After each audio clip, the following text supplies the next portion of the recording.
अस्सलाम वालेकुम नाजरीन, हम सब के मेहमान में आपको वेलकम कहती हूँ और मैं हूँ आपकी होस्ट नाज़िया अंसारी। नाजरीन, जैसा कि आप जानते हैं कि स्पोर्ट्स की जो अहमियत है हमारी ज़िंदगियों में वो अब बहुत कम हो गई है।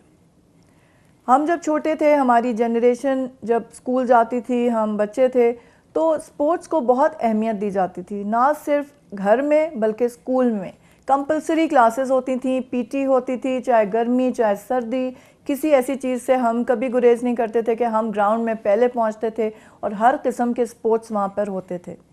स्पोर्ट्स आहिस्ता आहिस्ता इसलिए भी कम होते गए कि स्कूल्स बहुत ही छोटी छोटी बिल्डिंग्स में आने शुरू हो गए और उन स्कूल्स में कोई स्पेस ही नहीं है, बच्चों के प्रॉपर बैठने की जगह नहीं है, तो स्पोर्ट्स की तो खैर बिल्कुल ही नहीं है। इसी वजह से हमारे बच्चे आज आप देखें कि बहुत अनहेल्दी एक्टिविटीज़ में हैं। ड्रग्स आप देख लें कि ड्रग्स में बहुत ज़्यादा बच्चे बहुत कम उम्री से जाना शुरू हो गए हैं। बच्चे बीमार बहुत रहने शुरू हो गए हैं, बच्चे मोटापे का बहुत शिकार हो गए हैं, क्योंकि फ़िज़िकल फ़िटनेस या फ़िज़िकल ट्रेनिंग या फ़िज़िकल जो एम्पावरमेंट आप एक बच्चे को देते हैं कि उसकी एनर्जी को चैनलाइज करते हैं, वो ज़राए हमने ख़त्म करके रख दी हैं। बच्चे हमारे इंट्रोवर्ट बन गए हैं, घर बैठे मोबाइल फ़ोन्स ही खेलते रहते हैं। तो इसकी जो अहमियत है वो हम उससे इनकार नहीं कर सकते। तो नाजरीन, आज जिन मेहमान को हमने आज दावत दी है, हम सब के मेहमान पे, वो किसी तारुफ के मोहताज नहीं हैं, पायनियर हैं अपनी फील्ड के, और उनसे आपकी बात कराते हैं। वो हैं जलाल हैदर खान साहब। तो बहुत बहुत शुक्रिया जलाल साहब कि आपने आज टाइम निकाला, आप आए। जलाल साहब का थोड़ा सा इंट्रोडक्शन नाजरीन आपको कराती चलूँ कि ये head of Pakistan national team of taekwondo हैं, pioneer of fitness industry in Pakistan, longest run sports program on TV for over 30 years, Secretary Finance Islamabad Olympic Association, Secretary for Taekwondo Federation, और इसके अलावा बहुत और इनके पास ओहदे हैं, बहुत रिस्पॉन्सिबिलिटीज़ हैं। तो जलाल साहब, आपसे ही सुनते हैं कि आप जितने इतने अहम जो एसोसिएशंस के, फेडरेशंस के हेड हैं, जी बस आप ये बताइए कि आप पायनियर हैं इस इंडस्ट्री के, fitness industry. How do you define fitness? Fitness basically with the passage of time, age के साथ साथ ख़ास तौर पे आप अपने एज को तो कंट्रोल नहीं कर सकते, जैसे हम कैलेंडर ईयर कहते हैं, लेकिन आप अपने अदर देन द एज अपने जो लुक्स को कंट्रोल कर सकते हैं, अपने हेल्थ को कंट्रोल कर सकते हैं, रिटार्ड कर सकते हैं उस चीज़ को। यानी कि इसका एग्जांपल ये है कि एक कभी कभी 50 साल का खातून या मर्द 25 साल का लगता है, और यही फिटनेस है। इट्स ऑल हेयर कि हाउ यू फील। अगर आप वेस्ट को हमारे साथ कंपेयर करें कि वहाँ जब मैं किसी जिम में जाता हूँ या वर्कआउट, तो जब मैं था 32 का, तो 70 years old female would come and lift double the weight और आराम से उठा के चले। उसके 3 दिन तक तो मैं उस जिम में गया ही नहीं। मैंने कहा छोड़ो यार, ये क्या हुआ। क्यों हमें कल्चरली बताया जाता है कि आपकी एज होगी, no you are too old for this. No, कोई लिमिटेशन नहीं है, बल्कि जब आप यंग होते हैं 16, 17, 18, तो उसमें तो आप वैसे ही फिट होते हैं। ये एक्ट करता है एज ए मेडिसिन। अगर आप हॉस्पिटल से दूर रहना चाहते हैं तो यू शुड स्टे फिट। आपके लुक्स को कंट्रोल कर सकते हैं, आप एजिंग को कंट्रोल कर सकते हैं, एंड यही इसका राज है फिटनेस, वर्कआउट। और हमेशा वो फैमिली जो पेरेंट्स ने कभी फिटनेस की तरफ जाना चाहा था या उनको मौके नहीं मिला, तो वो हमें देखते हैं कि वो बच्चे बहुत ज़्यादा जो एक्सेल करते हैं, वो उनके पीछे उनके पेरेंट्स का हाथ होता है। और फिटनेस मेरा ख्याल है जहाँ जाएँ, चाहे सेनेट चले जाएँ, पार्लियामेंट चले जाएँ, टीवी खोल दें, अगर आप हेल्दी हैं तो सब कुछ है, वरना आपके लुक्स, आपकी ड्रेसिंग, आपकी हर चीज़, यू नो वेयर जी, हेल्थ इज़ एवरीथिंग। तो इट्स मतलब इसकी मिसाल हम ऐसे दे सकते हैं, जो विंटेज गाड़ियां हैं, जितना चमका के और अच्छा आप रखते हैं तो वो आज तक उसी हालत में पाई जाती हैं, और लोग उसको इतनी हैरत की नज़र से देखते हैं कि क्या वाह, क्या मेंटेनेंस है। तो ह्यूमन बॉडी भी वही है कि आप उसको जितना मेंटेन करें। एज नहीं, आपका परसेप्शन टुवर्ड्स योर लाइफ। ये नहीं कि आप किसी भी एज में 50, 60 आपको जज नहीं कर सकता। कभी कभी 16, 17 साल का भी लड़का है, वो लग रहा होगा 40, 45 का। बेहतर ये कि हमें अपने हेल्थ पे, अपने फिटनेस पे हमें बड़ा स्ट्रिक्टली फॉलो करना चाहिए। जो अभी चेंज आया है, लेकिन अभी रिसेंटली आया है, पहले तो कोई अभी हेल्थ कॉन्शियस है, डाइट कॉन्शियस है, सोचता है, मगर वो भी कुछ अभी एडवर्स थोड़ा इफेक्ट्स के साथ हैं। मतलब करेंगे तो ताबक तोड़ कर लेंगे, उसके बाद छोड़ देंगे। क्योंकि वो लाइफस्टाइल नहीं था। हम आदि हैं कॉपी करने के, हम हैं कट पेस्ट, हम जाके नेट पे बहुत सारी चीज़ें पढ़ के हमारे सिस्टम में अभी आए। It will take a lot of time to, जो यंगस्टर्स हैं वो अभी इस वक्त कोई स्टेरॉयड लगा रहा है, कोई आपका वेट गेन करना चाह रहा है और जल्दी में। तो सिर्फ फ़र्क ये कि बाहर हर चीज़ को रिसर्च करके कराया जाता है, हमारे पास 10-15 साल बाद हम फॉलो करते हैं। लेकिन at least it's a good start. लेकिन अभी बहुत कुछ करने को है, ख़ास तौर पे गवर्नमेंट ऑफ पाकिस्तान को, ख़ास तौर पे ऐसे इदारे जो बने इसके लिए लेकिन काम कर नहीं रहे। जैसे पाकिस्तान स्पोर्ट बोर्ड है, उसका काम है to work from grass root level. वो हर काम कर रहा है, लेकिन जिस काम के लिए बना है वो काम नहीं कर रहा है। दैट इज़ कनेक्टिंग इंस्टीट्यूशंस, उनको ग्रास रूट लेवल तक काम करना चाहिए। आज हमारे पास यंगस्टर्स में प्लेयर ही नहीं। आज जो रो पीट रहे हैं हम, चाहे वो स्क्वाश है, मार्शल आर्ट्स है, किसी भी चीज़ में आप के पास प्लेयर ही नहीं। आप कहते हैं डिश में एक प्लेयर प्रेजेंट कर दें और जिसने बनाया है उसको, कोच को, उसी वक्त उसको गोली मार के साइड पे कर दें। और जो प्लेयर है ऐसे नहीं बनते। मेडल्स ये प्लेटों में बिकते नहीं हैं। ये जो यूएस, रशिया, चाइना, इन्होंने ग्रूम करते हैं बच्चे को इंस्टीट्यूशनल लेवल से। एक लिंक है, एक ब्रिज होता है between grass root with institution and the sport board and everything. और बहुत सारे प्राइवेट सेक्टर पार्टियां आती हैं इसमें, इन्वॉल्व होती हैं, तो तब जाके रिजल्ट्स आते हैं। हमें तो इतने फंड्स नहीं होते कि हम इधर से जाके लाहौर या कराची अपने प्लेयर को ले जाएं। वो थैंक्स गॉड उसके ऊपर सिफारिशी भर लें। बिल्कुल, जहाँ 70% खर्चा ही एडमिनिस्ट्रेशन पे होता है और प्लेयर तो जाता है कभी अपने घर बेच के, चीज़ें बेच के, अपने ये जो कीमत जो पे करता है ना अपने ग्रीन कपड़ों के, to travel abroad, to represent Pakistan, वो तो प्लेयर ही को पता है जो मेहनत है उसका। बिल्कुल, मतलब कि वो नेशनल लेवल पे खेल रहा है। एक तो नेशनल लेवल तक पहुंचना भी एक बहुत बड़ी बात है, लेकिन वहाँ पे पहुंच के भी उसको बिल्कुल कोई मराहत नहीं मिलते। मराहत उनको फिजिकली फिटनेस देख लें तो वहीं से नज़र आ जाएगा कितने मराहत मिलते हैं उसको। ठीक ठीक। तो ये फिजिकल फिटनेस जो है ये किस स्टेज या किस एज में एक इंसान स्टार्ट भी कर सकता है अगर उसने पहले ना की हो तो? देखिए जी, एज इसमें ये कि सबसे बड़ी चीज़ है, एक स्टूडेंट या ग्लैमराइज करते हैं हमारे स्टार्स को। हमारे 38 डिसिप्लिन है, क्या ले दे के हमारे पास सिर्फ क्रिकेट ही है? क्या हमारे पास सिर्फ शाहिद अफरीदी या इमरान खान है? हम हर स्पोर्ट में, मुझे बताएं, हमने कितने स्टार बनाए दूसरे में? बिल्कुल नहीं, अब तो खत्म हो स्क्वाश गया। के प्लेयर टीवी पे आके जानशेर बैठ के रो रहे होते हैं जी। बिल्कुल बिल्कुल। क्या वजह क्या थी जलाल साहब, क्यों सेकंड लाइन कोई हमारे हीरोज नहीं आए स्पोर्ट्स में? बहुत खास वजह है। देखिए जी, आज जो करता धरता है उनकी जो आप हालत बना देते हैं, उनको एग्जाम्पल बना दिया जाता है कि कोई और स्पोर्ट्स की तरफ आए ही ना। कैसे? आपने क्या जानशेर को प्रोग्राम में रोते हुए नहीं देखा? बिल्कुल देखा है, हालात बुरे देखे हैं। देखें, इसी तरह माउंटेनियरिंग एक बहुत खूबसूरत स्पोर्ट है। बिल्कुल बिल्कुल। अल्पाइन क्लब जिन्होंने बनाया, जिन्होंने मेहनत किया, नज़ीर साबिर, उन्होंने उनको तो उड़ा के आपने साइड पे कर दिया। ये मोनोपोली है सर, जो लोग काम किया, जिन्होंने डिलीवर किया किसी स्पोर्ट्स में, बाहर के मुल्क उनको लेके सर पे बिठाती है। वजह क्या है, क्यों हमारी कौम नहीं सराह रही?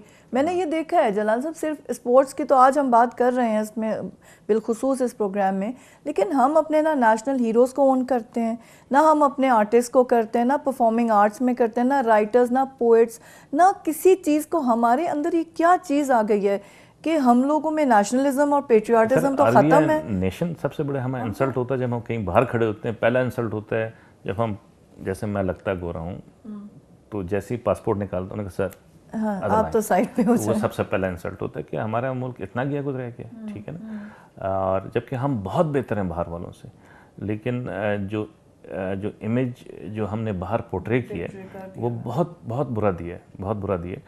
और थैंक्स टू आवर एल्डर्स को देख के हम सीखते हैं। अफसोस है कि हमारे पास कोई, आपने कहा ना, एग्जाम्पल अच्छे नहीं हैं, दे नॉट गुड एग्जाम्पल। सिर्फ कहने और ऊंचा ऊंचा बोलने से नहीं होता है कि हमारे हर इदारे, हर स्पोर्ट्स में, हर फील्ड में, पॉलिटिक्स में, मुझे बताएं कि हम देखें तो किस तरफ यूथ देखे उसको। हमें तो शर्म आती है कि हम देखें तो कहाँ देखें हम। तो लीडर्स हैं तो गिनती के बड़े कम हैं जिन्होंने काम किया, और जिन्होंने काम किया सबको पता होता है। लेकिन बदकिस्मती को से उनको इतने धक्के दिए जाते हैं, वही अपना कितने दफ़ा नाम बनाएं। वजह क्या है जलाल साहब, मतलब what is the root cause के स्पोर्ट्स की अहमियत? देखिए, स्पोर्ट्स ऐसी चीज़ है जो कि हमें अक्रॉस द बॉर्डर भी जोड़ती है। हमें मतलब इट इज़ इररेलेवेंट उस टाइम पे कि स्पोर्ट्समैन हमारा किस रिलीजन से है, किस सेक्ट से है, किस ज़बान बोलता है, काला पीला कैसा है, मगर स्पोर्ट्समैन होता है। अभी फ्रांस की टीम की मिसाल आप देख लें, उनको जिताने में क्या था वजह। देखें, आज अगर मैं किसी स्टूडेंट को कहता हूँ कि बेटे छोड़ो पढ़ाई, छोड़ो इधर स्पोर्ट्स में, लेकिन मैं किस लिए हूँ? धक्के खाने के लिए। देखें ना, उसमें पैसा है सर, इज्जत राज आती कुछ टाइम तक। आप हमें देख लेना, हमें एग्जांपल दे लें, बड़े बड़े जो नाम लिए हैं, हम इतने बड़े स्टार्स नहीं हैं, नॉट लाइक खान साहब, और लेकिन हमने काम किया है, पायनियर हैं आप फिटनेस इंडस्ट्री के। हाँ, there lot of people are stars, हमने काम किया। अगर हमारा ये हाल है तो एक प्रोफेशनल जो बंदा है ना कोई अपना घर बना सकता है, ना उसका कोई फ्यूचर है। हम एग्जांपल बन के रह जाते हैं। और जहाँ भी ये हमारे जो स्टार्स मेडल्स लेके आते हैं, वो इधर गलियों में भीख मांग रहे होते हैं कि अगले उस इवेंट में हमें कोई स्पॉन्सर कर दे। कौन करता है? कोई करता है इनको? चाहे रेसलिंग हो जाए, चाहे किसी भी फील्ड में लें। हमें तो पता ही नहीं, वो तो हमारी जो हेडलाइन का पार्ट भी नहीं बन पाते। बहुत से ऐसे मेडल्स लेकर बच्चे आते हैं जब, तो उनको अहमियत ही नहीं दी जाती फ्रंट पेज। एयरपोर्ट पर उतरते हैं, खामोशी से टैक्सी में बैठ के चले जाते हैं, कोई रिपोर्टर उनको कवर करने के लिए नहीं आता। एग्जैक्टली, बिल्कुल, आप बिल्कुल सही कह रहे। क्यों? वजह क्या है? क्यों हमने, मतलब देखिए, एक वक्त था कि हम स्कूल्स में भी जब मैच होता था, मुझे याद है कि कॉन्वेंट में जब मोहम्मद अली का मैच होता था तो जनाब सिस्टर्स हमारी हॉल में टीवी लगा देती थी और हम सारे तक एब्सेंट ना हो वहाँ देखा करते थे। इसका भी वजह है सर, वजह ये है कि सारे क्या चैनल्स एक ही स्पोर्ट्स को करते हैं, क्रिकेट को, बाकी फौत हो गए सारे स्पोर्ट्स। क्या जवाब है इसका? क्यों? मैं तो वजह पूछ रही हूं। ये तो आप गवर्नमेंट ऑफ पाकिस्तान से पूछें, स्पोर्ट्स से पूछें। इसकी दो एक मेन रीज़न है पैसा। It starts with the money, and with the money. आप बाहर ट्रैवल करें, आप ग्रूम करें, आप अपने लोगों को लाएं ऊपर और उनको रिस्पेक्ट दें और उनसे काम लें। देखें, बाहर से आदमी आके आपके 1-2 साल यहाँ रह के अंग्रेज़ी सीख के जा सकता है, आपके अच्छे खाने खा सकता है, ही विल कम्युनिकेशन कर नहीं सकता। जो लोकल हमारे अच्छे हैं उनको रिजेक्ट ना करें। जब तक अपने जो हमारे जो क्रीम है उनको लाके ऊपर लाएंगे तो तब कोई रिजल्ट्स आएंगे। तो कैसे इसको सुधारा जा सकता है? कोई एक ये भी बताएं कि सोल्यूशन क्या है? Where do you think are the loopholes and what do you do? Banks, मुझे बताएं कितने बैंक्स फाइनेंस करते हैं? जैसे मैं एग्जांपल, मैं टेक्वांडो को रिप्रेजेंट करता हूँ। साल से पहले ही आप माइंड सेट करके बैठे होते हैं कि फंड जाएगा तो क्रिकेट को जाएगा, जैज को जाएगा तो सारा। तो कहाँ से लें फंड? प्लेयर, चाहे वो हॉकी हो, फुटबॉल हो, क्रिकेट हो, स्विमिंग हो, वो एक पैसा तो इनको फंड नहीं मिल रहा। कोई इधर भाग रहा होता है, कोई इधर। प्लेयर को तो खुद बताया जाता है कि जाके फाइनेंस करवाओ यार। तो स्पोर्ट्स बोर्ड और मिनिस्ट्री ऑफ स्पोर्ट्स है तो ना, क्या कर रहा है? वही ना, अगर वो आज कर रहा होता तो हम यहाँ ना पहुंचे होते ना जी। और फंड्स हमारे स्पोर्ट्स को कितना मिलता है? देखिए, फंड अगर 100 में से 70% एडमिनिस्ट्रेशन पे होता है तो वो 15 से 20% सिर्फ प्लेयर पे, वो क्या रिजल्ट देगा? मुझे बताएं, उसको आप 1 महीने 6 महीने कैंप में रख के आप समझते हैं गोल्ड मेडल या ओलंपिक मेडल ले आएगा? लोग सदी, चाइना, रशिया, अमेरिका सदियों से ग्रूम कर रहे हैं। बचपन से शुरू आइलैंड्स बने हुए हैं अंदर चाइना में। 3 और 4 इयर्स ओल्ड को स्टार्ट करते हैं, वो 10-10 साल, 12-12 साल से ग्रूम करके लाते हैं। हम आदी हो चुके हैं कि अगला प्लेट में ला के दे कि जी ये गोल्ड मेडलिस्ट है, ये सिल्वर मेडलिस्ट है, ले जाओ। वहाँ जिसने ट्रेन किया उसको भी रिस्पेक्ट दिया जाता है, ठीक है ना, कोचेस को। और जो बनाता है उसको तो एग्जाम्पल बना देते हैं ये लोग, ठीक है ना। जो शागिर्द एक दफ़ा नेशनल में चला जाता है, वो मुड़ के अपने उस्ताद को इतना उसको ग्रूम कर देते हैं, मुड़ के वो सलाम का जवाब भी नहीं देता है। पहला तो वो लूज़र होता है। दूसरा ये है कि जितने भी बैंक्स हैं, ये फाइनेंशियल सेक्टर्स हैं, they should fund all sports, ठीक है ना, पहली चीज़ ये। और दूसरी चीज़ सबसे इम्पॉर्टेंट ये है कि जहाँ हर चीज़ की ऑडिट होती तो वो एक स्पोर्ट की ऑडिट क्यों नहीं होती? वो मैं नाम नहीं लूँगा, वो पता है। बाकी ये कि जहाँ तक सारा फाइनेंसेस, जैसे अभी रिसेंटली हमारी एक मीटिंग हुई थी जिसमें जनरल आरिफ हसन साहब थे, वहाँ भी रोना पीटना, हर बार मीटिंग, अच्छा भी है, गुड ड्रिंक, रिजल्ट क्या है कि रिजल्ट ये होता था कि पैसा नहीं है, कोई स्पॉन्सर नहीं आता। वी वांटेड कि मलिक रियाज जैसे लोग आएँ और इसमें पैसा लगाएं, वो भी नहीं तैयार इसके लिए। मेरा नहीं ख्याल। वो यहाँ पे जो भी फाइनेंसर्स, जब तक कि गवर्नमेंट हर एक को, चाहे वो बैंक हो चाहे बड़े इंस्टीट्यूशंस हैं, ये मियां मंशा हैं, मलिक रियाज, ऐसे लोगों को कहें कि you have to pick up. देखिए इंडिया का लेते हैं हम, कोई अच्छी चीज़ का भी, उन्होंने क्या IPL शुरू किया, दैट्स अ पॉजिटिव थिंग। ये बड़े लोग अगर हमारे एक टीम को ले लें, साल में फाइनेंस कर दे, तो कहाँ से कहाँ पहुँचेंगे हम, लेकिन कोई करता नहीं। एक मेरे ख्याल में वो ट्रेंड ही नहीं बन पा रहा है, कोई प्रमोट ही नहीं कर रहा, और मोटिवेशन ही नहीं है प्रॉबली कि जी स्पोर्ट्स की तरफ कोई ये बिग विग्स जो हैं हमारे वो ध्यान दे सके। जैसे फुटबॉल को प्रमोट हो रहा है नॉर्दर्न एरियाज के, I belong to Gilgit Baltistan also, वहाँ पे जो टॉप माउंटेनियर फीमेल है जी, है ना, बिल्कुल। उसके बाद फुटबॉल अभी रिसेंटली, वो क्यों, क्योंकि कुछ NGOs काम कर रहे हैं, इंटरेस्ट ले रहे हैं, वो राइट टू प्ले नहीं लिया, इंटरेस्ट US एम्बेसी ले रहा है, हम खुद क्यों नहीं लेते हैं? एग्जैक्टली, कोई बाहर से आके कर देगा, वो तो हमारे घर के बाहर का कूड़ा भी कोई और आके साफ कर देगा, हम तो वो भी नहीं करते। एक वक्त ये भी था कि आप मुझे ये बताएं कि पाकिस्तान स्पोर्ट बोर्ड में यहाँ पे जो कोच है, कोच को मुश्किल से 3 से 4 हज़ार तनख्वाह थी। आप बताएं इतने पैसों में वो 24 घंटे वहाँ काम भी करेगा क्या? दुनिया में देख लें, कुछ शर्म करें सर। मतलब ये तो जलाल साहब, अब बात करते हैं, एक वक्फे का वक्त है, तो नाजरीन stay with us, will be right back.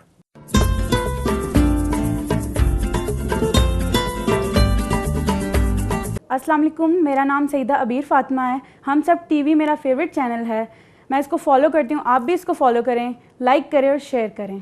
Thank you.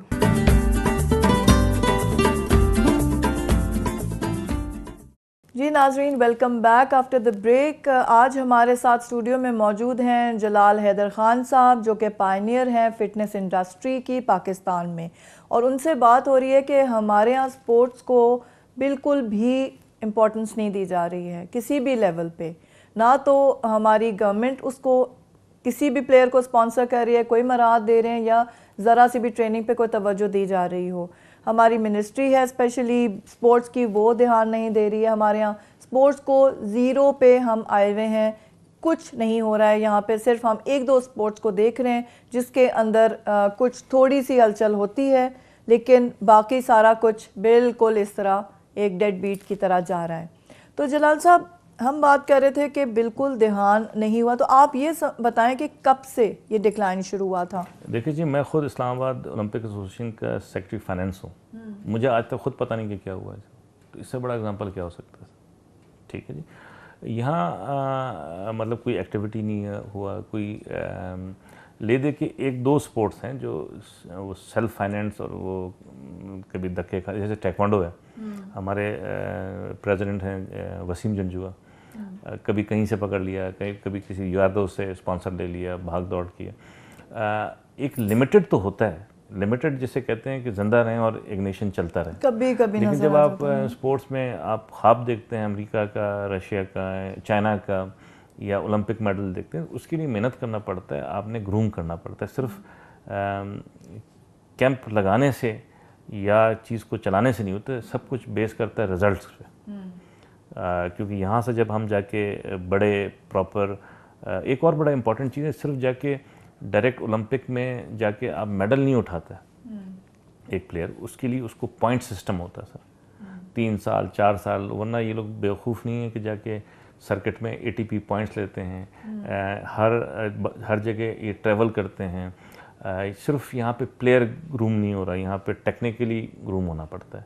आप इंडिया या दूसरे उनके हज़ारों टेक्निकल ऑफिशियल्स हैं जो मॉनिटर करते हैं, जो पूरे जब फाइट हो रही है, सिर्फ फाइट रिंग में नहीं हो रही होती, बाहर भी पैसे लग रहे होते हैं, खेल रहे होते हैं, मैन्यूवरिंग होता है, जहाँ मुल्क का नाम होता है, बहुत चीज़ें होती हैं जो आपको उससे ऑफ द बीट नज़र नहीं आ रही होती, बिहाइंड द कर्टन्स बहुत कुछ हो रहा होता है। वहाँ नाम नहीं होता, मुल्क का नाम होता है, वहाँ पाकिस्तान होता है। अगर कोई जाता है, जलाल जाता है या कोई और जाता है या आमिर खान खड़ा होता है, तो वो रिप्रेजेंट मुल्क के झंडे को कर रहा होता है। बहुत सारी चीज़ों ऐसी होती जो मीडिया में नज़र नहीं आ रही होती। तो इट्स वेरी इंपॉर्टेंट कि भाई इस तरफ ये हम जब हर टूर्नामेंट में इंटरनेशनल में पार्टिसिपेट नहीं करेंगे, जब एग्जिस्ट नहीं करेंगे, जब पॉइंट सिस्टम नहीं होगा, हाउ डू यू एक्सपेक्ट के जाके आप उठा के मेडल लें आप? नहीं, जो तो यहाँ पे ऑन ग्राउंड जब एक बच्चे को ट्रेनिंग ही नहीं दी गई है एक स्पोर्ट्स की, अब कहीं कुछ बैडमिंटन का तो नज़र आता है कि बैडमिंटन में भी 1-2 प्लेयर्स हमने देखे हैं अच्छे आए हैं, एस्पायरिंग हैं बच्चे, लेकिन प्रॉब्ली वो अपने ओन पे ही उन्होंने थोड़ी सी जान मारी है या किसी ने उनके साथ मेहनत की है। डिपार्टमेंट से आ जाएंगे, आर्मी, एयरफोर्स, नेवी से आ जाएंगे, रेलवे से आ जाएंगे, लेकिन मुझे बताएं कि आज का प्लेयर या आपका जो ज़्यादा गिलगित बल्तिस्तान से या नॉर्दर्न एरिया से जो ऐसे टेरिटरी से आ जाएंगे, मुझे बताएं कि कितने ग्रूम होके इंस्टीट्यूशन से आते हैं? नहीं, एकेडमीज तो नहीं सिस्टम नहीं है ना। आप ऐसा यूरोप कुछ। में जाएं, कहीं चले, एक सही पैटर्न के तौर पे आते हैं ना।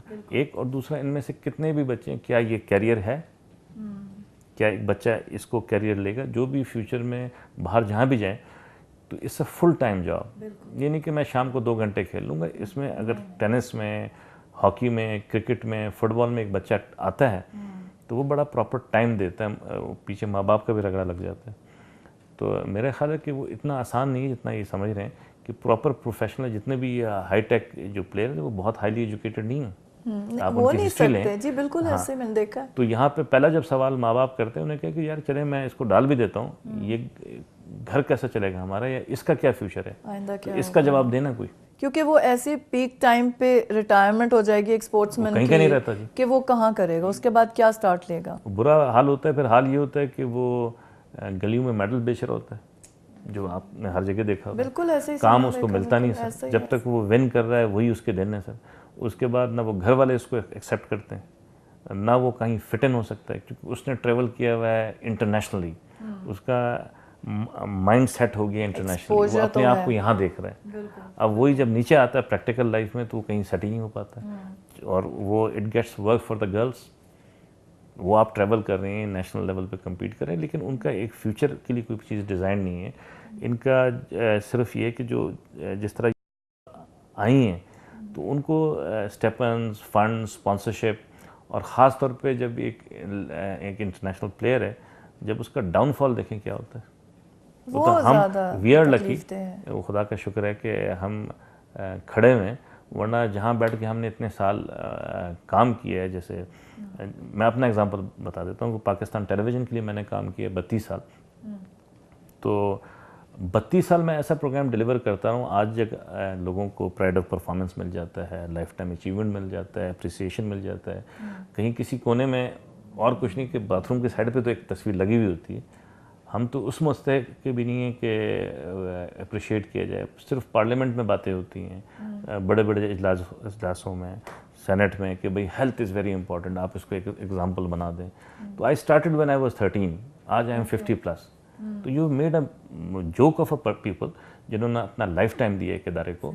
आपने पूरी जनरेशन को चेंज कर दिया। उस वक्त पीटीवी की हुआ करता था, 32 साल मैंने लगा दिए इस एक्सरसाइज के तो प्रोग्राम में। पीटीवी ने भी नहीं रिकग्नाइज किया इतनी बड़ी आपकी जो एक कंट्रीब्यूशन है। कहते हैं कि काम करने वाले के लिए तो वो you live in the heart of the people, लेकिन वो हजम नहीं होता ना। वो लिव इन द हार्ट, देखिए ना, पहली गलती आप वो इतने साल आपने काम किए सर, आपके चीज़ पे आप साइन करवा लेते हैं, you don't have a copyrights, और यू सारी उम्र बाहर अगर कोई काम करता है तो वो सारी उम्र उसको उस चीज़ का कोई बेनिफिट मिलता है। बिल्कुल मिलता है। चले बेनिफिट को भी आप गोली मारें, आपको अप्रिशिएट किया जाता है, आपको लाइफ टाइम अचीवमेंट, उसको कोई आपको रिकग्निशन दिया जाता है, कहीं आपकी तस्वीर ली जाती है। आप मुझे बताएं, 32 साल मैंने काम किए कैसे प्रोजेक्ट के लिए, उनको खुद पता ही कि नहीं कि उसका कंटेंट है, वो कहते हैं वो इसका जो है ना अप्रूव नहीं है जी, इसका क्या सेगमेंट अप्रूव नहीं है। 32 साल 32 साल मुझे रहा। काम कराया जाता है, 32 साल टीवी का। उन्हें क्या ऐसे करो कोई अपने असर रसूल लगवाओ ऊपर के, अच्छा, तो वो आप अप्रूव करवा लो तो सब कुछ तुम्हारा ही। मैं कहा मुझे अपने काम के एवज पे नहीं मिल रहा है, बिल्कुल जो सामने हाँ, है, मैं उसके लिए भी सिफारिश करवाऊँ कि भाई मुझे लाओ दो, मुझे के नाम दे दो, वो पे मुंह से मांग के। बिल्कुल जी बिल्कुल। तो देखिए ना, आपने कॉमेडी किया, मोइन अख्तर उसको रुला दिया सर, ठीक है ना जी। आपने तारिक अजीज साहब, जिसका बहुत ग्रेट रिस्पेक्ट है, जब मैंने उनको देखा कि आज तक इसको सारी दुनिया अप्रिशिएट करती है, तो मुझे तो चुप करना चाहिए। They were the living legends, they made a joke out of each one of us. मैं हेल्थ को समझता था कि बड़ा इंपॉर्टेंट। उस वक्त ना कोई चैनल था, PTV, I was the Pioneer. तो और जो मेरा कंट्रीब्यूशन है, मेरा सबसे बड़ा कंट्रीब्यूशन ये है कि आजकल जो मैं they've grown up watching my program. मैं गांव में कहीं जाता हूं तो आई एम बीइंग अप्रिशिएटेड। मैं कहता हूं गोली मारो यार, आई लव इट। कोई आके मुझे मिलता है, सर दे ओन मी। जलाल साहब, दुख होता है कि आपको एक रिकग्निशन की ज़रूरत होती है। मतलब आप 32 साल पढ़ते रहते और एक डिग्री भी आपके हाथ में ना आती तो फिर आप भी कहते क्या 8 दफ़ा मेरा गया है वो प्राइड ऑफ परफॉर्मेंस के लिए। फाइनली तो एक बंदे ने बुला लिया मुझे पीएम हाउस ने, कहा सर बड़ा शर्मिंदा है सर, हम सब पाकिस्तान किसको जानते मिल हैं, गया फिर उसकी सब जगह? जानते हैं और आपको तो आपकी जगह किसको मिल गया, इफ आई मे आस्क? वो मैंने कभी पूछा नहीं, लेकिन मैंने काम पे काम किया 30 साल किया। 30 साल के बाद भी अभी भी कर रहा हूँ कि शायद इनको शर्म आ जाए, लेकिन शर्म नाम की चीज़ इनमें नहीं है, कहीं करीब से भी नहीं गुजरती। इनको सिर्फ एक चीज़ है, सिफारिश। और वो भी अफसोस होता है कि काम करने वाले के लिए ढूंढ मरने का मकाम होता है, इतना उसको काम की वजह से नहीं मिलता है ये कि तो उसने देखें, कितना नाम कंट्रीब्यूट तो खुद से दिया जाता यूथ है। को, आपकी जनरेशन को। जी बिल्कुल। आपके, मैं वो नहीं कह रहा हूँ कि मैंने एक ड्रामा कर दिया। 32 साल एंड अप टू डेट इस वक्त मेरा चल रहा है फन फैक्टर, जिस इज कॉर्पोरेट गेम शो। तो मैं देख रहा हूँ कि पता नहीं कब शर्म आएगी इनको। लेट्स सी कि आती भी है कि नहीं। टॉकिंग अबाउट दिस नेशन, तो प्रॉब्ली अब हमारी होप्स भी कुछ नीचे ही जा रही हैं कि कुछ समझ नहीं आ रहा। देखिए ना, 13 साल I started delivering, now I am 50+।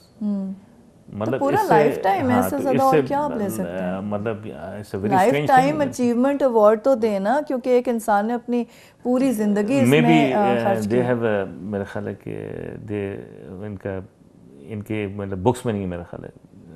जितने भी इन्होंने काम किया, they make example of them, they try to discourage them कि जी क्यों किया आपने। हाँ जी, नहीं, this is a very very sad thing. और ये सिर्फ आपके साथ नहीं, मैं तो हाँ जी बिल्कुल। और जैसे कितने रुला के छोड़े हमारे सिंगर्स देख लें, मेरे साथ के स्पॉट बॉय प्रोड्यूसर होके रिटायर्ड होते हैं। उसके बाद आपका जो सेक्रेटरी या कोई आपका पूछता है, हाँ भाई तुम, अच्छा तुमने काम किया हुआ है। This is the worst thing you can ask. आपने एक इदारे के लिए काम किया और एक ऐसे सेगमेंट में आपने डिलीवर किया है जो जहाँ से मैं गुजरता हूँ, I am known by sir Jalal. लेकिन अफसोस के जिस इदारे के लिए मैंने काम किया है, they don't own me, they don't recognise me. This is very sad. ये मेरे ख्याल में हमारे हर इदारे की यही प्रॉब्लम है कि हम अपने हीरोज़ को रिकग्नाइज ही नहीं करते हैं। पूरे नेशन के साथ ये इशू है, ये है। और अगर आप कंपेयर भी करना चाहें तो हम उसी के बरक्स अगर इंडिया में देखते हैं कि वो क्लोजेस्ट नेबर हमारा वो करीब नहीं है सर, कितना वो एक मतलब हमारे हीरोज़ को वो अक्लोड्स पेश कर रहे होते हैं। हमारे सिंगर्स के लिए अगर वो उनकी डेथ हो जाए तो वो प्रोग्राम्स स्पेशल बना के कर रहे होते हैं कि ऑनर कर रहे होते हैं। हम ऑनर नहीं करते, अपने किसी भी हीरो को ऑनर नहीं करते। तो कम्युनिटी सर्विस की तरफ आते हैं जलाल साहब के, इसमें भी आपकी बहुत कंट्रीब्यूशन है। तो उसके सिलसिले में आजकल आप क्या कर रहे हैं? देखिए जी, मैं कम्युनिटी में था। मैं सबसे पहले स्टार्ट मैंने लिया, मेरे एक NGO था, दैट इज़ हेल्थ अवेयरनेस, स्पेट के नाम से। स्पेट इसलिए कि माई रूट वॉज टेक्वांडो, तो मैंने नाम ही स्पेट रखा। That is generally health awareness from grass root level. मैंने बेशुमार लड़कियां जो क्रिश्चियन कम्युनिटी में हैं, लो इनकम ग्रुप को उठाया, उनको सिखाया, रिसाइकिल किया और उनको मुख्तलिफ जॉब अपॉर्चुनिटी दी स्कूल्स में, इंस्टीट्यूशंस में। अच्छा। जो भी इंस्टीट्यूशन में, फ़िज़िकल एजुकेशन में। ठीक है। फिर इसी तरह लड़के हैं, बेगर्स हैं, उनको उठाया। तो their girls in Christian community, उसका वजह है कि they are very hard working. Boys यहाँ से लोकल के उनको अपॉर्चुनिटी दिया, दे लव्ड इट। लेकिन उसके लिए 2-2, 3-3 साल लगे। और इस तरह से अभी दर्जनों लड़के इस्लामाबाद में, पिंडी में, I am proud to say कि मैंने कुछ किया। इसी तरह GB गिलगित बल्तिस्तान से बेशुमार यंगस्टर्स आते हैं, तो they not very rich from behind, तो उनके पार्ट टाइम जॉब अपॉर्चुनिटीज़ देने। जैसे Islamabad club was my project in 2006, जो इसका हेल्थ क्लब में बनाया, उसमें भी आज जो लड़के काम कर रहे हैं, अच्छा, ट्रेनर्स वो अभी तक हैं। और मुझे अभी तक याद आता है कि उन लड़कों को घर से निकाला गया था कि भाई ना काम के, ना काज के, ना पढ़ाई के, कि इसको मैं घर से भेज रही हूँ, ये दोबारा घर ना है, यूजलेस, इसको बैठा दो, बर्तन धुला दो, जो वी डोंट वांट टू सी। वो लड़का आज यहाँ पे काम कर रहा है, 70-80 हज़ार कमा रहा है, घर चला रहा है, बहनों की शादी की। These are the examples. Respectable एक कंट्रीब्यूटर मतलब काम करने के लिए कोई आपको मिनिस्टर या चीफ मिनिस्टर नहीं, आपके you should have heart to do something for your own fellow, और स्किल हो, बिल्कुल, और विजन हो कि आप करना चाहें किसी के लिए कुछ। तो इस तरह के एग्जांपल है। फिर मैंने बहुत अरसा गुजारा डेफ एंड डम, जो आपके स्पेशल एजुकेशन होता है, मतलब वो ऐसे इदारे हैं जहाँ पे 3 साल 4 साल 5 साल मैंने कंट्रीब्यूट किया। कोई मेंटली रिटार्डेड था, कोई उसको और मुख्तलिफ स्पेशल जी बिल्कुल नाम चेंज होते रहते हैं, जी बिल्कुल, फिजिकली डिसेबल, फिर थेरेपी 4 या 5 है मुख्तलिफ, चाहे वो गवर्नमेंट के हों प्राइवेट, हर जगह मैंने काम किया। रिसेंट फिर हम सब हमारा घर से किया मैंने, वो था बेसिकली स्वात विक्टिम जो लड़कियां हैं 6 से लेके 17 साल तक, 70-80, उनको 2-1 साल मैंने free of cost I taught them. तो वो was a very good experience. उनके साथ एक्सपीरियंस ये हुआ कि उनको ग्रूम किया, नेशनल लेवल पर लाया। उनको सिर्फ ग्रूमिंग ये नहीं होता कि उनको सिखाना, उनको मार्शल आर्ट सिखाया, सेल्फ डिफेंस दिया, नेशनल फ्रंट पे लाया। उनको सलीका, बैठना, ग्रूमिंग के जब बैठते हैं तो किसी की नज़र पड़ती है, हाउ टू बिहेव। उनको जब मैंने फ़न फैक्टर, जो अभी रिसेंटली मेरा PTV पे 4.5 साल से प्रोग्राम चल रहा है इन रिपीट, तो उसमें जितने भी बड़े इदारे थे, देखें एक प्रोग्राम की शक्ल में मिल गया PTV को, आपको इदारे की मार्केटिंग होगी। तो ये जितने भी करोड़पति बड़े लोग थे, इनसे मैं टाइम गेन करता था कि कभी ईदी के लोगों के लिए, कभी हमारे घर के लिए जो अंडर प्रिविलेज हैं, कि आप अगर महीने में 2, 3, 4 दिन दे देते हैं तो तुम्हारा क्या जाता है भाई आप लोगों को, इनको फ्री में। तो दे कोऑपरेटेड, क्योंकि उनकी मैं मार्केटिंग इतनी अच्छी कर रहा था टेलीविज़न पे, और यूजुअली उनको पता है कि इदारे दे पे पीनट्स, तो उन्होंने कहा नहीं यार तुमने किया है तो ये जगह तुम्हारा है। They have a big heart. तो इस तरह से ईद पे मुख्तलिफ कुछ उन्होंने बड़ा मेरा साथ दिया। जैसे एग्जांपल है फन सिटी इस्लामाबाद सेंटोरस में, उन्होंने पूरा अपना इंस्टीट्यूशन सेटअप खोल दिया कि जितने भी तुम्हारे ये हैं लड़कियां बच्चियां, काम खाएं पिएं उठें, यूज़ द फैसिलिटी, वरना दे कांट अफोर्ड।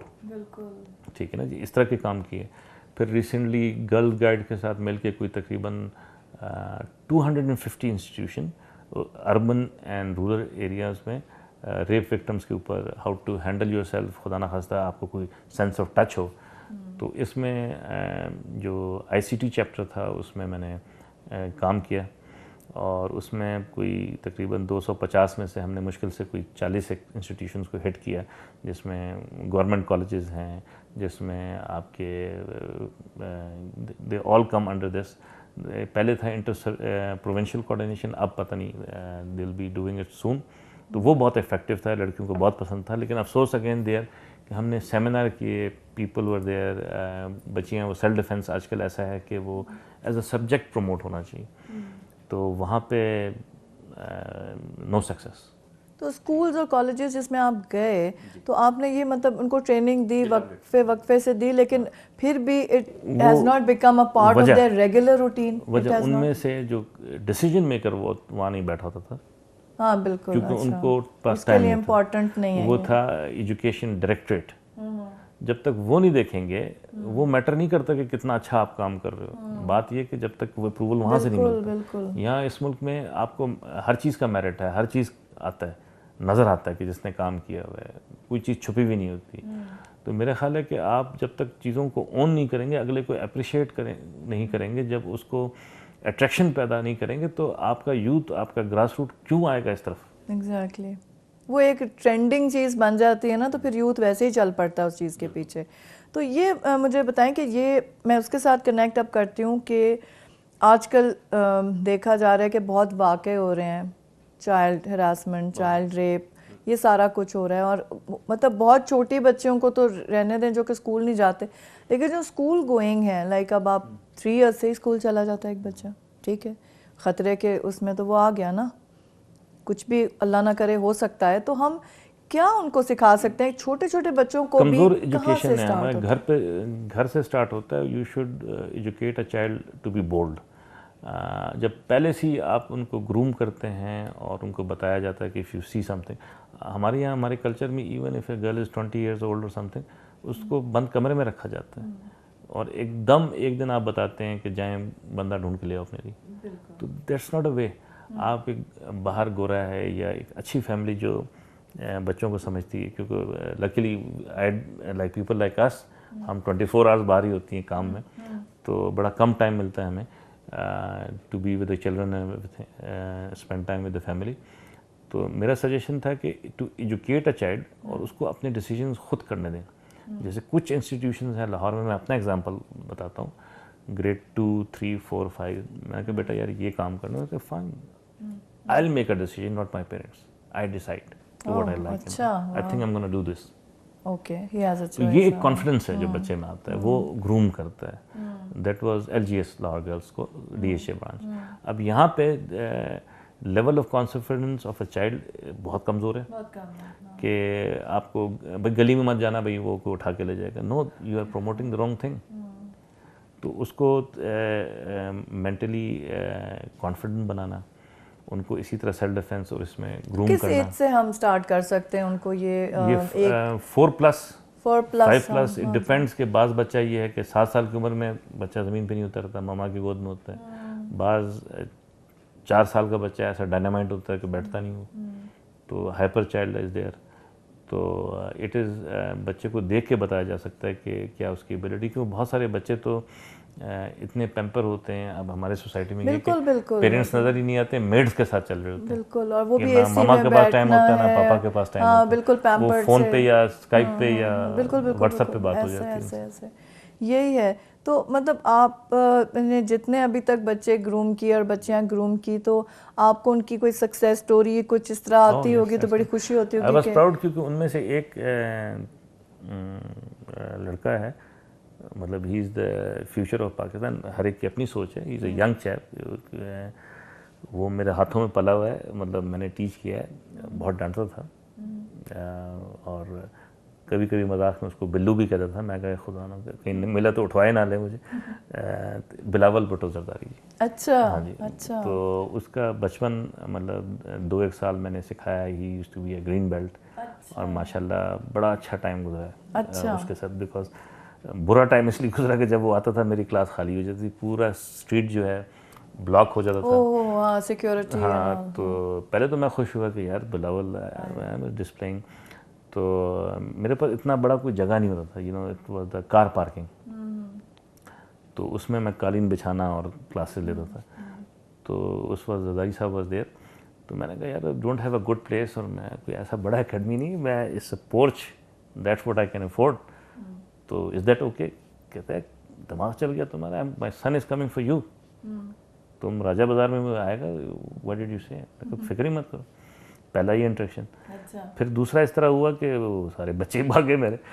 मैं कहा एक तो सिक्योरिटी का आ जाना, 2-2, 3-3 मेड्स, तो my clients for foreigners, they became insecure. उन्होंने कहा यार ये क्या है, ये क्या वो है? होगा हाँ, घर पे they don't होगा like यार, guns and प्राइम मिनिस्टर है people, कोई होगा। उन्होंने कहा we don't want our kids to come here. मैंने खड़काया फ़ोन जरदारी साहब, मैंने कहा सर जी इतने तो गड़बड़ हो गया, सारे बच्चे छोड़ के भाग रहे हैं, तो रोटी पे बात आ वो 1 दर्जन बंदा बाहर बैठा होता है, 2 इधर बैठे होते हैं, 3 अंदर उसको पैम्पर लेके चले गए उधर। तो उसने कहा खबरदार। मैं कहा कि कहता जहाँ तक लोगों का कोई कल से नज़र नहीं आएगा, हाँ बाकी Bilawal, I want him to be a man, इसको जूते मारने जूते मारो, you are a teacher and a student, that's what I liked. कहते हैं ना वो दोस्तों का दोस्त है, लेकिन ये कि उसमें एक क्वालिटी जो मुझे, क्योंकि मैं एक ट्रेनर था, I was just a trainer, और उन दौरान मैंने तकरीबन 2 साल इनके साथ भी एफिलिएटेड था, क्योंकि जरदारी साहब nothing to do politically, he had problems of flexibility, तो मैंने कोशिश की कि थोड़ा टाइम उनको दूं, तो जो भी टाइम गुजरा that was a wonderful time. But Bilawal was a good student, is a tough student, वो मतलब वो डिस्क्लोज नहीं करता, मतलब ही इज़ माशाल्लाह वेरी गुड हॉर्स राइडर, पोलो का शौक़ था, और फिज़िकल फिटनेस पे बहुत ज़्यादा ध्यान, और ख़ास तौर पे बिलावल का जो 2-1 साल मेरे साथ गुजरे, he was a very good student. उसके I have pics with him, और बचपन में ट्रेनिंग करते हुए, तो अब he is a star, he is a माशाल्लाह फ्यूचर ऑफ द पॉलिटिक्स। मैं अगर बाकियों को देखूं तो इट्स फाइन, बट मुझे उसमें फ्यूचर लगता है, is an studied abroad, groomed है, खुदा करे कि हमारे पास चॉइसेस कम है। उसके बाद ये है कि अभी 20-22 साल का, he is got a bigger span to learn and do good for the country. बिल्कुल जलाल साहब, it's time for a short break. तो नाजरीन, स्टे विद अस।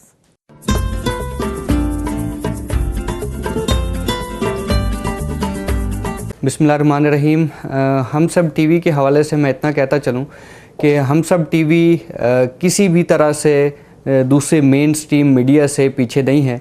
अपनी ख़बरों की क्वालिटी के एतबार से, अपनी प्रोफेशनलिज़म के एतबार से, अपने प्रोग्राम्स क्वालिटी के एतबार से और जिस तरह के इश्यूज़ वो एड्रेस कर रहे हैं, स्पेशली माइनॉरिटीज़ पे जैसे वो प्रोग्राम्स करते हैं और जैसे उनके इश्यूज़ को लेकर चलते हैं, इससे हम कह सकते हैं कि हम सब चैनल जो है वो किसी भी तरह से दूसरे मेन स्ट्रीम मीडिया से पीछे नहीं है। और हम यही कहते हैं कि उनके लिए, तमाम टीम के लिए, इस चैनल के मालिक साजिद इसहाक़ साहब के लिए नेक तमन्नाएं हैं और हम ये चाहेंगे कि वो इसी तरह से मुल्क व कौम की खिदमत करते रहें। इश्यूज़ जो भी हमारे अवाम को हैं, जो भी इस मुल्क में प्रिवेलिंग इश्यूज़ हैं, उन पे इसी तरह से अपने ख़बरें और तज़किये लोगों के सामने लाते रहें ताकि लोगों के सामने जो है उनमें अवेयरनेस फैले और तमाम मामलात जो हैं वो सही तरह से उनके सामने आ सके। और इन तमाम टीम के लिए और इस चैनल के मालिक के लिए हमारे नेक तमन्नाएँ हैं। अल्लाह उनका हामी व नासिर हो और वो इसी तरह से मुल्क व कौम की खिदमत करते रहें। शुक्रिया।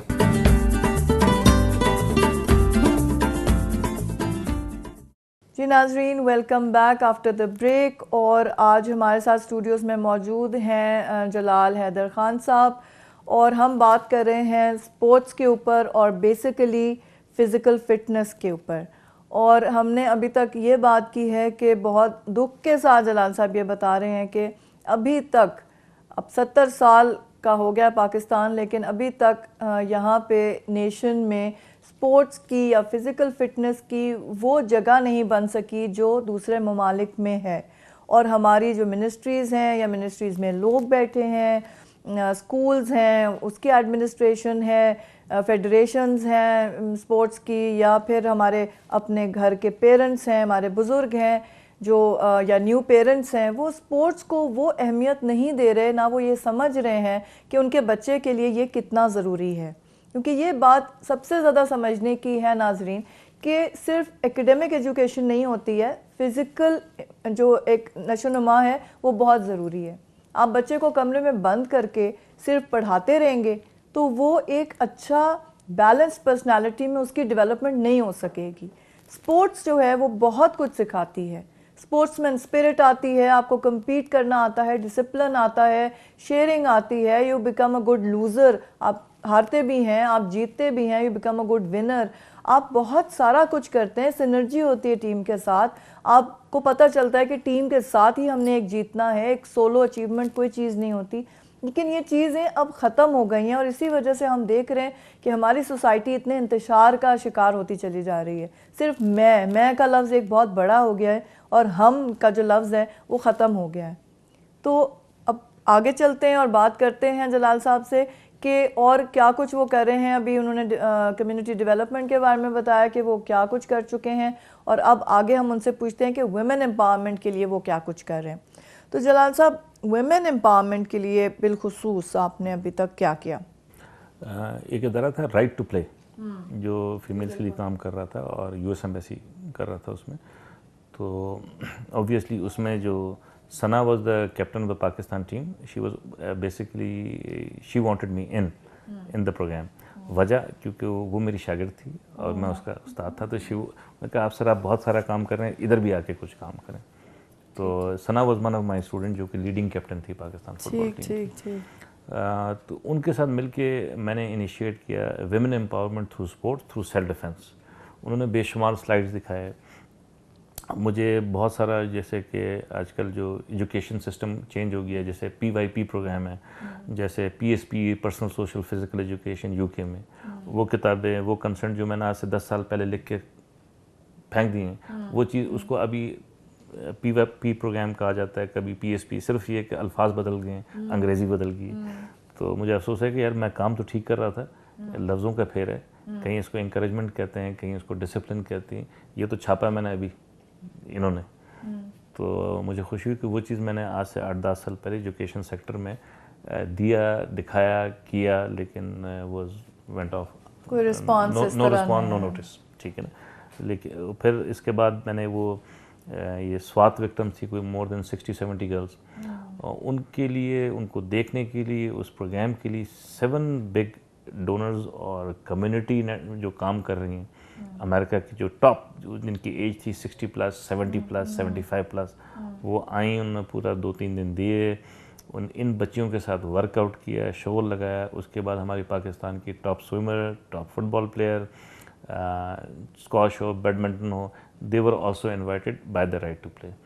तो इन्होंने बड़ा टाइम गुजारा, इन बच्चियों को प्रेजेंट दिए, खाने पीने के लिए कुछ जूसेस दिए, तो दे लव्ड इट। वो ऐसा कुछ होता नहीं, यही कुछ हम भी कर सकते हैं जो ये इन बच्चियों के साथ। फिर उसके बाद मैं मुंसलिक लिया, बड़ा नाम है शोएब मंसूर साहब, उन्होंने बहुत खूबसूरत प्रोजेक्ट बनाया, और वो हमेशा कम्युनिटी के ऊपर बात करते हैं, कम्युनिटी पर काम करते हैं। तो उनके साथ मेरा टकरा था, बहुत पुराना पल दो पल का जीवन है, जब Junaid Jamshed was a good friend of mine, introduced by Shoaib Mansoor. तो वो वक्त था कि मैं, जुनैद जमशेद, सलमान जो कि आजकल पीटीआई में है, और शोएब गिटार 89 बनाया। तो मरहूम जो हैं जुनैद जमशेद, अक्सर कुछ इसका आवाज़ सुनता हूँ मैं कहता हूँ बंद कर दे यार, याद आता है इसका। तो he was a good soul. तो उनके साथ मिलके ये जो आखिरी प्रोजेक्ट था वो उसमें रेप के ऊपर था जी। फिल्म डिडंट डू वेल क्योंकि वो हमेशा शोएब बड़ा कंटेंट स्ट्रांग रखता है और he hits below the belt. और वरना तो माहिरा को जिसमें बेस्ट एक्ट्रेस का अवार्ड मिला, तो उस पूरी टीम को मैंने जनरेट किया है, put the whole system together, जिसमें सारे लड़के लड़कियाँ, कास्ट वाज फ्रॉम इस्लामाबाद, कोई आसान काम नहीं होता। और शोएब साहब ने सारी कास्ट को ली इस्लामाबाद से, माइनस द 2 लीड्स जिसमें हारून और माहिरा थे, और जो production team was completely put together by me, ठीक है ना जी। और वो लिबर्टी शोएब ने दी और आई डिलीवर्ड। लेकिन कोई भी नई चीज़ को एक्सेप्ट नहीं किया जाता हमारे यहाँ, वो कॉपी एंड पेस्ट ज़्यादा पसंद किया जाता है। तो he delivered totally a good project, और उसमें वरना was a very good story telling, और एक ऑल्दो फिल्म में बिजनेस पॉइंट ऑफ व्यू से उसने अच्छा नहीं किया, लेकिन फिल्म देखना चाहिए, और it was totally based on that. It was good, it was a good film. लेकिन कुछ मेरे चीज़ें ऐसी पर्सनल व्यू ये ओवर था कर कि दिया थोड़ा सा it could have been more forceful. More forceful, अच्छा, yes, it could have been more forceful and more bold. More bold. अभी मुसीबत आ गई थी जब I used to be in the car parking, जो पठान लोग आते कहते थे यार ये क्या कर दिया आपने, हमें क्या पोर्ट्रे कर दिया। मैं कहा sir ji I am not the director, ठीक है ना।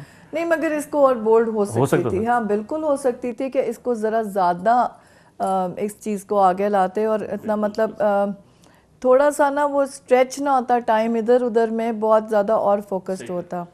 या फिर अगर इसको मतलब फॉर द मैसेस, मुझे पसंद आया इसका एंड, बिकॉज कई दफ़ा लोगों को ये मतलब मैं ये समझ सकती थी पॉइंट ऑफ व्यू कि अगर उसको इंसाफ नहीं मिल रहा है तो उसने ऐसे कर दिया।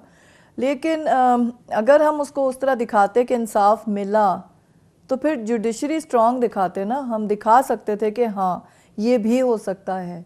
ये तो होता ही है, मतलब आपको यूजुअली ज़िंदगी में अपने बदले खुद ही लेने पड़ते हैं, या आप अल्लाह पे छोड़ देते हैं। नहीं चाहता था वो चाह नहीं रहे थे। मगर अगर काफ़ी लोगों का व्यू पॉइंट बता रही हूँ, लोगों ने अक्सर ने कहा कि ये ही दिखाना भी चाहिए था कि ये ऐसे ऐसे ऐसे करके इंसाफ मिला, सो दैट एक प्रेसिडेंस बनती, एक पॉजिटिव में भी दिखा सकते थे ये एंड। ठीक जैसे एक और भी मूवी थी इंडिया की थी, मम्मी उसका नाम, हाँ जी, उसमें भी यही था कि नहीं इंसाफ मिल रहा था, तो एंड में उसने खुद ही सब बदले ले लिए। ठीक है, that is a doable thing, ठीक है, you can understand that, but people से इट्स नेगेटिव थिंकिंग, आपको ऐसे नहीं सोचना चाहिए कि आप खुद ऐसे करें। बट अगर हम उसको पॉजिटिव में दिखाते तो शायद वो ज़्यादा हो सकता था, बिल्कुल है ना, स्ट्रॉन्गर आता। हाँ, कि ये चीज़ को पूरी पाकिस्तान ने इसका साथ दिया, everybody came out on the streets and said yes do it, and the judiciary was forced to take an action on this because the message said कि नहीं हम नहीं कुछ करते। बहुत सारी ऐसी चीज़ें थी कि जो इसको फोर्सफुल बनाती, but it was of course a very good subject and a topic जिसको पहली दफ़ा टफ था ऑफ कोर्स, काफी सुनना पड़ा उनको। नहीं डेफिनेटली जी, बहुत डेफिनेटली सुनना पड़ता है। अच्छा जी जलाल साहब, ये बताएं कि हम मतलब मैसेज तक एज अ होल किस तरीके से हम ये फिज़िकल फिटनेस की और स्पेशली जो एक ख़वातीन आजकल इतनी इंडेंजर्ड है ना कि लोग मीडिया ने शायद हमारे मर्द हजरात को ज़्यादा ही तरीके दिखा दिए हैं कि जी हम औरत है, निकल आइए घर से तो ख़राब ही औरत है, और ये चीज़ें जो एक इसमें आ गई हैं ना कि विमेन एक तरफ तो हम एम्पावर कर रहे हैं, जब एम्पावर करके बेचारी बाहर आती है और कमाने लगती है कुछ है, तो वो मर्द हजरात जो आई डोंट नो उनका ईगो प्रॉब्लम हो जाता है या क्या मर्दानगी उनकी एट स्टेक आ जाती है कि वो they can't see women going around and then they say कि जी स्टिग्मेटाइज कर देंगे कि उसने ये पहना है तो वो ऐसे ही होगी, ऐसा पहना है तो ऐसे ही होगी। मतलब आप चादर वाली को आप नहीं छोड़ते, बुरके वाली को आप नहीं छोड़ते, मॉडर्न को आप नहीं छोड़ते, बच्चियों को आप नहीं छोड़ते, इन्फेंट्स को आप नहीं छोड़ते, तो फिर बुराई किस में है? औरतों में है। कैसे और एम्पावर करें ताकि हर औरत को कम से कम स्ट्रीट क्राइम फाइट करने का तरीका पेरेंट्स हो। Should be very open with the children. ठीक है, उनको एजुकेट का जो हम नहीं करते पहली चीज़। दूसरा, उनको सही चीज़ बताना चाहिए कि बेटा ये नहीं करना। आप मोस्ट ऑफ द टाइम किताब में कुछ लिखा होता है, practical life is the opposite. बिल्कुल ऐसे है। आप दूर रखते हैं, आप बात नहीं करते कि नहीं बुरी बात नहीं, no it's the right It's a thing taboo, you can't हाँ, talk no about you it. Should talk, you should speak with the children, ठीक है ना। उसका रिजल्ट ये आता है जी। और तीसरी चीज़ जो है मेरे ख्याल से हम self defence should be made a subject in every institution. यही मैं इस तरफ आ रही हूँ लड़कियों के उसमें। दूसरा, जो ये चैनल्स हैं इनको they should come up and regularly इसको फीचर करना चाहिए, दिखाना चाहिए कि सेल्फ डिफेंस और grooming, how to empower women. Why women, why not man? आप कहते हैं औरत के राइट, बंदे मर गए क्या? यहाँ पे ये कि जितने इश्यूज मेन बेस्ड हैं वो तो एक स्लोगन बन गई है विमेन एम्पावरमेंट। यहाँ एक बंदा खड़ा होकर पूरे घर को चला रहा होता है, वो बीवी से भी ख्वार हो रहा है, माँ से भी ख्वार हो रहा है, जहाँ जाता है धक्के खा रहा है। तो मेरा ख्याल है I disagree women empowerment. Women empowerment में सारी उम्र मैंने काम किया है, मैंने जो देखा है कि बेचारा वो मर्द है, he should be empowered too, he has every right. Talking about fitness, नहीं बिल्कुल ऐसी बात नहीं है। डेफिनेटली ग्रूम हमें दोनों को करना हर चाहिए। प्रोग्राम जो है कभी भी रन हो वो दोनों के लिए, क्योंकि वो ज़ाहिर है कि बराबर के सेगमेंट्स हैं सोसाइटी के। नहीं, I am just talking about those victimised women, जैसे कि मैं हूँ, ठीक है। My office is in a building जिसकी शाम को अंधेरा हो जाता है बिल्डिंग में। I am going down 4 floors. मैं कई दफ़ा फील करती हूँ कि भाई अगर मैं सोचती हूँ, जाहिर है अगर आपका क्वेश्चन बड़ा रेलेवेंट है comes out and does something, what am I supposed to do? मुझे इसी हाल, अगर आपको याद हो कि लॉट ऑफ विमेन जो कैमरा ऑपरेट कर रही थी या रिपोर्टिंग कर रही थी, उनको थप्पड़े में पड़े, कैमरा टूटे। तो यहाँ पे साउथ एशियन फ्री मीडिया एक ऑर्गेनाइजेशन है, सफमा। हाँ, सफमा को जानते हैं। उसमें मैं गया, कोई 1 वीक का मैंने कोर्स करवाया। उसमें जितने भी anchors plus reporters were called in, और उसमें एक seminar on self defence was conducted. इसी तरह जो इस तरह के इदारे हैं जो मीडिया से रिलेटेड हैं, या हम टीवी है जो अभी बड़ा एक्टिव है यहाँ इस्लामाबाद में, तो इवन आई मेट दुरैद, और वो दिन और आज का दिन, he said oh you know we should have lessons of self defence in this, कि बहुत अच्छी चीज़ है। एंड आई लाइक इट कि भाई ही वाज वेरी स्पोर्टी, और जो सारे एम्प्लॉयज़ हैं उनको once a week self defence का होना चाहिए, ताकि दे शुड बी एजुकेटेड। जितने भी इदारे हैं इनको करना चाहिए। तो ये आई थिंक करना चाहिए, और एक्चुअली इफेक्टिवली कराने में फ़र्क होता है। क्योंकि जैसे अब देखें ना, हरासमेंट लॉज पास करने से हरासमेंट रुक नहीं जाती। हरासमेंट लॉ का पता भी नहीं है। एक आम औरत से सड़क पे जा रही हो, आप पूछें कौन सा लॉ तुम्हें प्रोटेक्ट करता है, वो तो बेचारी कुछ नहीं जानती। वो एजुकेटेड नहीं है लॉ में, वो एजुकेटेड ये नहीं कि उसने रिएक्शन क्या देना है। नहीं, लॉ तो बाद में आएगा जलाल साहब, हो तो चुका होगा ना सड़क के ऊपर एक काम। आपको किसी ने हरास कर दिया, मोटर बाइक वाले ने आपको छेड़ भी दिया, how to react to it. मतलब एक औरत को अगर आप नाजुक उसमें कहते हैं, तो मतलब हमें ये फील होता है, 2-3 महीने बाद बताएगी आपको। हमें कोई गलत नजर से भी देखे ना, तो हमें दिल करता है, सीरियसली करता है कि आप उधर ही उसकी सीधी सुथराई करते हैं। स्टूडेंट थी, मैं थोड़ा सरप्राइज भी हुआ, मुख्तलिफ लड़कियों को सिखाता हूँ। तो मैंने कहा बेटी कैसा लेसन में कैसा लगा? उन्होंने कहा बहुत अच्छा। सर तो ये तो मैं रोज़ करती हूँ। मैंने कहा क्या मतलब? मैं कहा इधर साइड पे क्या मतलब? कहती कि आई गो, मैंने मार्शल आर्ट सीखा। मैंने कहा वेरी गुड, आता है। तो मैं जुमा बाज़ार चले जाती हूँ। मैं तो इंतज़ार में होता हूँ कि मुझे देखे, उसको टिका के मैं रोज़ 2-3 बंदों को लिटा के मार मूड़ के आती हूँ। ओह, ये तो गलत हो गया। प्रिपेयर्ड मेंटली जाती है कि मुझे कोई तंग करे मैं मारूं, तो मैं that was a quite a shock and surprise हाँ, टू मी। वो फिर अपने उस पावर को जरा गलत हाँ एक्सरसाइज वो कर गलत, रही थी। लेकिन साइकोलॉजिकली उसके जहन में था कि मुझे कोई तंग करेगा, लेकिन वो भी एक तरह से वो जिस उसे तरह किसी आपने ने किया होगा। हाँ, तो वो उसको बदला किसी- लेने के वो लिए जाती बदला है कि ले मौका रही मिले थी। This is a reaction to some action जो हुआ है उस बच्ची के साथ। मगर हमें जैसे एक फर्स्ट एड आती है कि भाई आपका हाथ कट गया, जल गया, क्या हो गया, तो वी ऑल नो कि क्या करना है उसके लिए, और उसकी साइड का भी पता है, ये नहीं है तो ये लगा दो, ये नहीं है तो ऐसे खून रोक दो, क्या कर दो। ये एक बहुत ऐसी चीज़ है कि जो ठीक है लड़कों के लिए भी ज़रूरी है, बिकॉज आजकल मगिंग बहुत हो रही है, मोटरसाइकिल रोक ली, गन पॉइंट पे ये वो कर दिया। लेकिन प्राइवेट इंस्टीट्यूशन की बच्चा तो ग्रूम्ड है। वो सारे मुझे बताएं कितने मिनिस्टर्स और बड़े लोगों के बच्चे गवर्नमेंट इंस्टीट्यूशन में? नन नहीं, बिल्कुल नहीं है, कोई ना भी नजर नहीं, आएगा आपको एक सर, भी नहीं है। ठीक है ना। ये लाखों की फीसें दे रहे हैं, वी आर देयर। पहली चीज़ ये कि जो गवर्नमेंट इंस्टीट्यूशन में उनको ये एज अ सब्जेक्ट होना चाहिए सर, ठीक है ना। They have their birth right.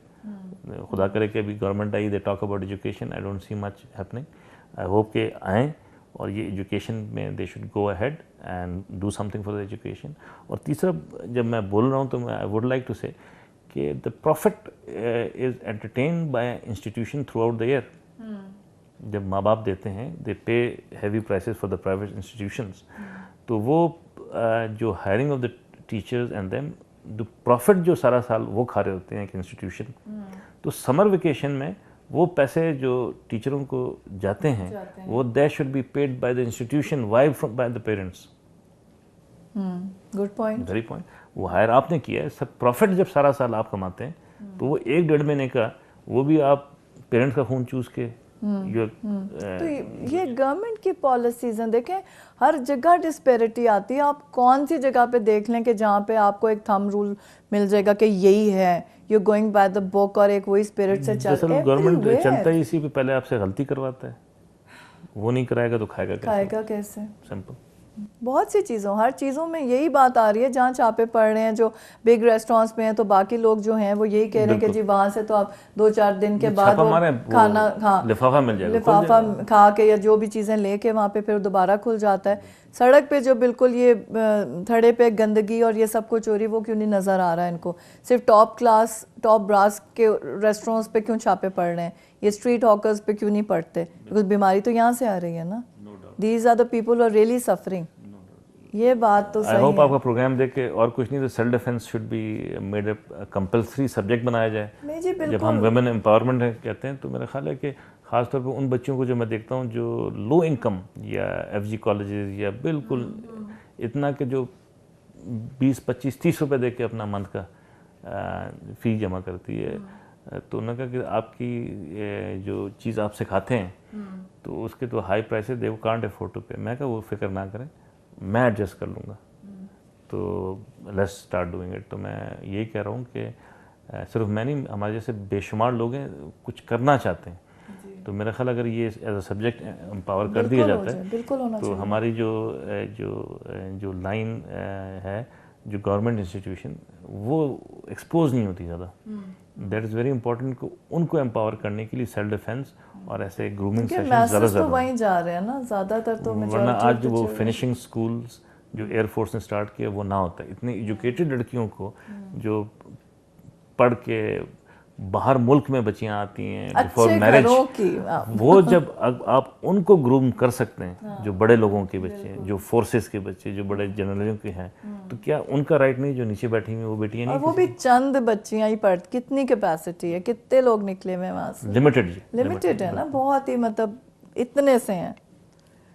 तो जलाल साहब thank you very much. Programme का टाइम ख़त्म हुआ लेकिन बातें हमारी बहुत हैं, तो इंशाल्लाह नेक्स्ट प्रोग्राम भी आपके साथ है जिस पे और हम तफसीलन बात करेंगे। ज़रूर। तो थैंक यू वंस अगेन। बहुत मेरे ख्याल में अच्छी हमने बातें की हैं और उम्मीद है कि हमारे नाजरीन इस पे ध्यान देंगे और स्पोर्ट्स को अपनी ज़िंदगी में ज़रा अहमियत देना शुरू करेंगे। तो नाजरीन, उम्मीद है कि आपने आज की जितनी भी हमारी गुफ्तगू हुई हमारे मेहमान के साथ, आपने उसको गौर से सुना होगा। इनके नाजरीन, अगर हम स्पोर्ट्स को अहमियत देना छोड़ देंगे तो वही होगा कि हमारे अस्पताल जो हैं वो सीनियर सिटीज़न से लेके बिल्कुल एक न्यू बॉर्न तक के जो पेशेंट्स हैं लिस्ट बढ़ती चली जा रही है। अगर हम पाकिस्तान में प्लेग्राउंड्स, स्कूल्स में स्पोर्ट्स, डिफरेंट फिटनेस सेंटर्स को ज़्यादा फ़रोग़ देंगे, अपनी यूथ को, अपने बाकी भी नेशन की औरतें हैं, हमारी बहनें हैं, हमारे भाई हैं, जिस एज के भी हैं, उनको ज़्यादा मौक़े देंगे फ़िज़िकल फ़िटनेस के, तो आप ख़ुद देखेंगे कि नए हस्पताल बनाने की हमें ज़रूरत नहीं पड़ेगी। हमारे पास ये छोटी मोटी बीमारियां जो कि रेजिस्टेंस की कमी की वजह से आ रही हैं या इनएक्टिविटी की वजह से आ रही हैं, ये सब ख़त्म हो जाएगा। आजकल बेशतर लोगों में विटामिन डी की डेफिशिएंसी आ रही है। ये एक नई चीज़ है क्योंकि हमने अपने बचपन में नहीं सुना था कि बच्चों में विटामिन डी की डेफिशिएंसी हो। हम तो विटामिन डी इतनी धूप से लेते थे कि हमें खींच के अंदर लाया जाता था कि खुदा के लिए अब तो आ जाओ, मगरिब हो गई है, अब तो अंदर आके आप बैठ जाएं। सुबह स्कूल जल्दी जाते थे कि जी ग्राउंड में टाइम मिल जाए, बीच ब्रेक्स में जाके जी झूले मल रहे होते थे कि खेलने को टाइम मिल जाए। छुट्टी पे कहते थे पेरेंट्स को कि लेट हमें लें ताकि हम बेसबॉल खेल लें, कुछ और नेटबॉल खेल लें, एक्टिव रहते थे।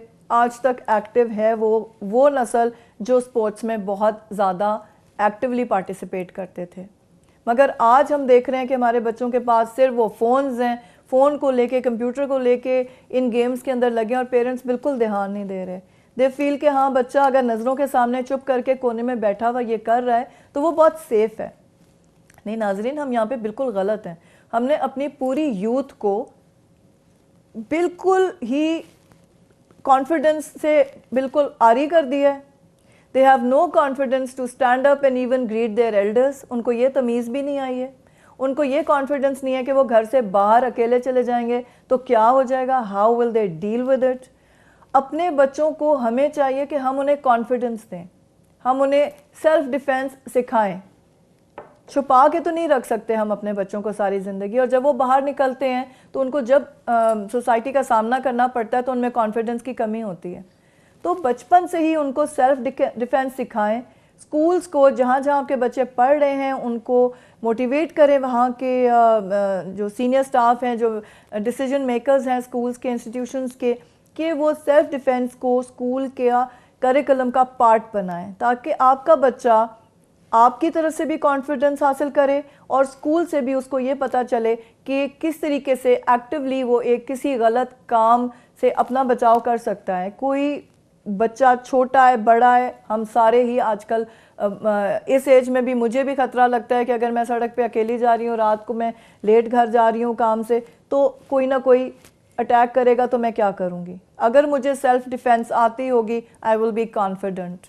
तो लड़कियों को, लड़कों को घर में छुपा के रखने के बजाय हमें अब चाहिए कि इट्स हाई टाइम कि हम उन्हें निकालें, स्पोर्ट्स में डालें, सेल्फ डिफेंस उन्हें सिखाएं। जिस तरह हम फर्स्ट एड सिखाते हैं, सेल्फ डिफेंस भी एक फ़र्स्ट एड ही मैं समझती हूँ कि हमें करना चाहिए, ताकि हमारे बच्चे हेल्दी हों, मेंटली हेल्दी हों, उन्हें बहुत कुछ जो स्पोर्ट्स से सीखने को मिलता है वो सीख सकें, उनकी फ़िज़िकल डेवलपमेंट हो सके, बोन स्ट्रॉन्ग हो। हम अपनी एक जो आने वाली नस्ल को स्ट्रॉन्ग पाकिस्तानी बनाएं, ताकि वो कल उन्होंने बागडोर संभालनी है तो वो इस तरह के लटके हुए, मोटे, ओबीस, इल मैनर्ड, इल डिसिप्लिन्ड और बिल्कुल स्पोर्ट्समैनशिप से आरी बच्चे ना आ रहे हों सामने। क्योंकि अभी भी नाजरीन, आखिर में यही कहूँगी, जिस तरीके के आजकल हम पॉलिटिशियंस देख रहे हैं कि उनके अंदर कुछ भी नहीं है सिवाय मड स्लिंगिंग करने के, कुछ भी नहीं है सिवाय झूठे वादे करने के, कुछ भी नहीं है सिवाय बेईमानी करने के, तो कहाँ कमज़ोरी कमी रह गई।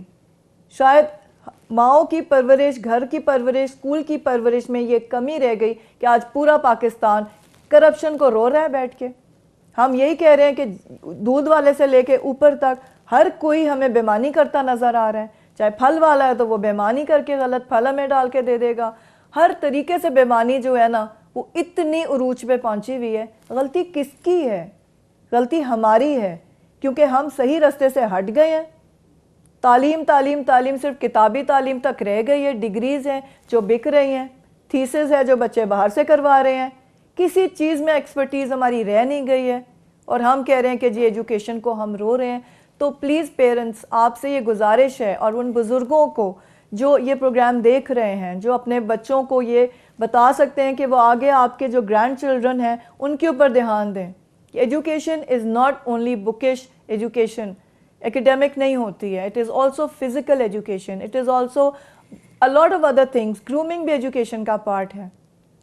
प्लीज़ इसको ध्यान दें ताकि अभी भी जो बचत हो सकती है हमारी इस नस्ल के साथ, हमारी यूथ के साथ जो ड्रग्स में पड़ गई है, जो गलत कामों में पड़ रहे हैं, उनको प्लीज़ उनकी एनर्जीज़ को चैनलाइज होने के लिए कोई रास्ता दें, स्पोर्ट्स दें, ताकि वो एक्टिवली पार्टिसिपेट करके एक्टिव सिटीजन्स बन सकें पाकिस्तान के। तो नाज़रीन, मुलाकात होती है नेक्स्ट प्रोग्राम में आपके साथ। खुदा हाफ़िज़।